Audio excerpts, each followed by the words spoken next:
second series of the day. Ninjas in Pajamas have drafted themselves the better late game with Naga Siren, but have a 4-man aggressive lineup outside of that.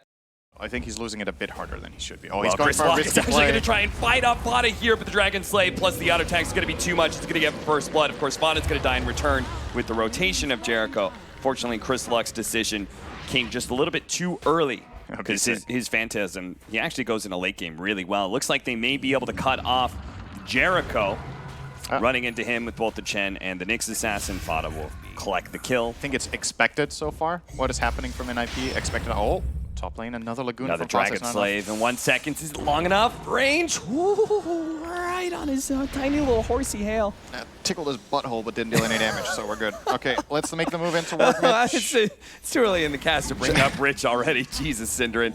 Mid lane, Naga Siren's been pressuring the mid tower after being evacuated from the safe lane. Is now going to be silenced up. Quickly takes away from that. Chris Luck is going to be stunned up by the Centaur. Now, Fada gets on top of me. He doesn't have the Laguna play just yet, but just a few right clicks, and the Centaur staying in front of Chris Luck. Great body blocking, enough for the second LSA to come through. The relatively little pressure he was under, but the big upside is that you can do this. The Warrior is going to be able to find the Chaos Knight. They just throw every bit of spells they have. The gold's going to drop with the double Fatal Bonds potentially as they get the Soul Bind out, but they've been vacuumed back, LSA'd up. Finally, they get the Fatal Bonds off, but that's what the Song of Siren is for. And now they're going to reset. Seeing all this, they're going to try and quickly execute the Warlock with the LSA. Whisper's trying to run at Heroes right now, but gets hit by a good Impale out from Saksa. Now ensnared up as well. Fada's got a second LSA that he's going to be able to land. Whisper is super tanky, yes, but he's not getting a whole lot done. Final Silence comes out from the Grimstroke, but he's going to be dying here. Saksa gets a really good hit in with the Spike Carapace as well, returning the damage, and the Axe just got totally kited around. Free farm for 12 minutes. His first rotation comes out, and they lose the fight terribly. It's clear it's one of his favorite heroes. He is very high level on it in Dota Plus, so.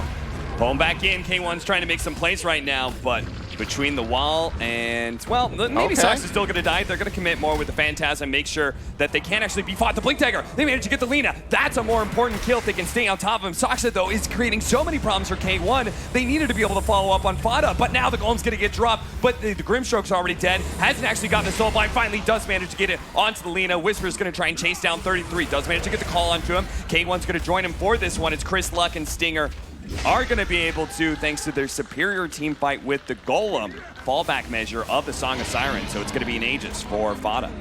It's one of the big. They might still be able to catch K1 too. They have the Wall of Replica out. A nice stroke of fate with the double Soul Bind as well. Two-man silence. Chris Luck's going to try and let go of the ultimate, but doesn't get it off in time. The Song of Siren is in place. And Nip doesn't seem like they're super keen on getting top of these heroes. They're going to try and go for the kill on Chris Luck with the LSA miss. Now, he's going to try and get off the ultimate and lets it rip right on top of Ace. The Laguna Blade, the double explosion actually does so much damage to Nip. They're going to be able to run down Aces. He did not have the Aegis. That was Lina, who's already died, come back and couldn't save the Naga Siren. So somehow, Fada missing the LSA off of the Song of Siren turns into disaster for Nip.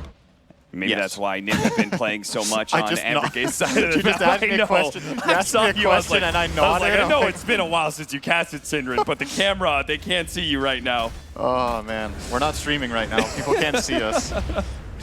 You're right, Cap. Very good. Thank you for the audible reply. All right, looks like this tower is going to fall, by the way. Shadowfiend with the BKB. NIP kind of want to, but at the same time, they can't really defend that. They're pushing as much top as they can. They stopped they cancel the TP away, and Whisper also stops his TP because he doesn't want to leave Chris Luck behind. It's giving a lot of pushing time up at the top lane. The tier 3 is taking tons of damage between the Naga Siren Illusions and the Chen creeps. They got to send somebody back there, but two cores have canceled their TPs. Peter's actually going to get a tier 3 for 3 out of this because Nip just keep on assaulting ANVORGESA's, not letting them get away. Now they're going to drop the Golem. They need to be able to make a good fight out of this one, but Ace still has the Song of Siren and knows that he's winning this fight. He's already killed the Warlock. Whisper's about to die. Half of ANVORGESA TP'd up to top lane finally. Nip played that just beautifully. New creep, so it's not that big of a deal. Whisper has free access to getting killed. Pops the Blade Mail, trying to deter Fada. Now, Fada doesn't have Laguna Blade, so they may run out of damage eventually, but fortunately 33 is here. He's trying to just tank up because the rest of his team is on its way. They do have the double supports, but now the core is dead. They're going to be able to get the double Soul Bind onto Fada. If they can actually kill the lane, it'd be fantastic, but Stinger drops the Golem now, tries to go for the double Fatal Bond, gets it off the last second, but there's no follow-up, especially if they just stay ahead of this Golem. The upheaval is too far away to be able to catch the Lina, and look at him. He's slowly burning out. doesn't actually have the full Glimmer Cape, only the Amulet, and 33 will eventually kill him. The Healing Ward is actually slightly outdoing the Ion Shell, but eventually that's going to fade away. Let's just watch that. Definitely have the possibility of winning this later on. Yeah, the timer is not the concern here. Really great play by 33 with the vacuum. Yeah, he is very dead on Grim. This Chaos Knight Radiance. Oh, hang on. We've got a little bit of a move in mid. Another pick. It's just the map control here. And Ninjas in Pajamas push to the high ground. Radiance is online. They throw some damage onto Whisper, make sure he can't blink in and get us a good initiation.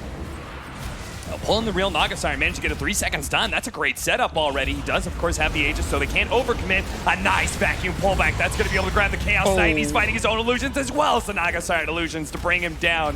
Another reason why the Radiance probably doesn't help you. Blade Mail going out from Whisper, but he has just been impotent for most of this game, and Ninjas in Pajamas will make sure he remains so, as he's forced away Spirit Vessel. Doesn't quite finish him off, but it's enough for the space, or maybe not. They get the Soulbind onto Fauna. Song of Siren going out. The BKB from the SF would allow him to walk away, but didn't allow him to get in there. Up when the illusions just kind of run at your heroes. You fight them, they're burning your mana. Sometimes they find the heroes that are trying to make the initiation, like Whisper and Stinger here on the side, who's going to lead off with an Upheaval. This will be a way to try and force Ninjas in Pajamas into a more awkward position, but Fada, thanks to Ether Lens, had long enough range to catch Stinger without going into the high ground and risking the Whisper call. And a Eul Scepter immediately onto Whisper as he starts getting a little bit too close for comfort. Fada denies him that, managed to get the Soulbind and Silence onto 2, but the rest of ANVORGESA is so far away that that's going to be wasted Soulbind. And bye-bye Warlock. There's going to be no Golem for this next fight. Now the Wall of Replica managed to get an illusion of K1. They hit him with the LSA as well. Whisper's going to dive straight in for Fada with the Blade Mail doing a lot of damage, but there's going to be the sustainable 33 and the Chen heal that goes out. And ANVORGESA, they're just going to end it here. Not even going out in a big fight with the whimper, not a bang, that they're going to leave this game one. And this was just it felt like class difference, this game, honestly. Welcome, everybody, to Game 2 of ANVORGESA versus Ninjas in Pajamas. There's a reason I did not try and play Warcraft 3. I went to Dota because I was like, 1 unit's good enough for me. Fatal Bonds onto 2. ANVORGESA trying to chase down Jericho. Gets a little bit of a heal, but it's not good enough. First blood going to Ace. Our TA is top CS, second net worth though, and is going to be losing his tower pretty soon. A nice skewer onto 2 with the Avalanche on top, of the Warcry is helping them tank up quite a bit though. It's enough to be able to burst down Peter Pan Dam, and the reason Ace was fighting so much, he was baiting them, as Fada said that he was on the way. Certain slows kill your charge. The Templar Assassin certainly did its work there. Nice toss back skewer into the tier 1 tower, but it actually wasn't quite in range. They don't get a shot there. Fortunately, the Avalanche, and actually maybe they needed every bit of damage still. The Shockwave from Whisper. And NIP are also pushing top tower. ANVORGESA just stopping. ANVORGESA looking lost, honestly. Yeah, they do manage to get a Fiend's Grip here, but that's going to be Savage Roared off in 33. Deal with Stinger, who's going to try and go for a toss back on the real hero. 33 turns around. He's trying to make it so the bear tanks the toss instead, but the bear is going to be tossed on top of him. They do, finally. ANVORGESA gets something. There's a charge. Chris Luck. Going to be found by Soxa, Ace, and 33, closing in fast. That's why Stinger's got to create some space with the Avalanche, give him enough time to be able to TP out or something. With Chris Luck, it's going to be found by the Savage Roar. A Skewer RP, that's a good setup, but the Golem's going to be able to stall on any damage, and to be honest, they don't have any damage to throw down anyway, because the Warcry was going to take up any physical damage the TA could have done, and Chris Luck didn't even try and hit once. He just hid inside his meld until he died.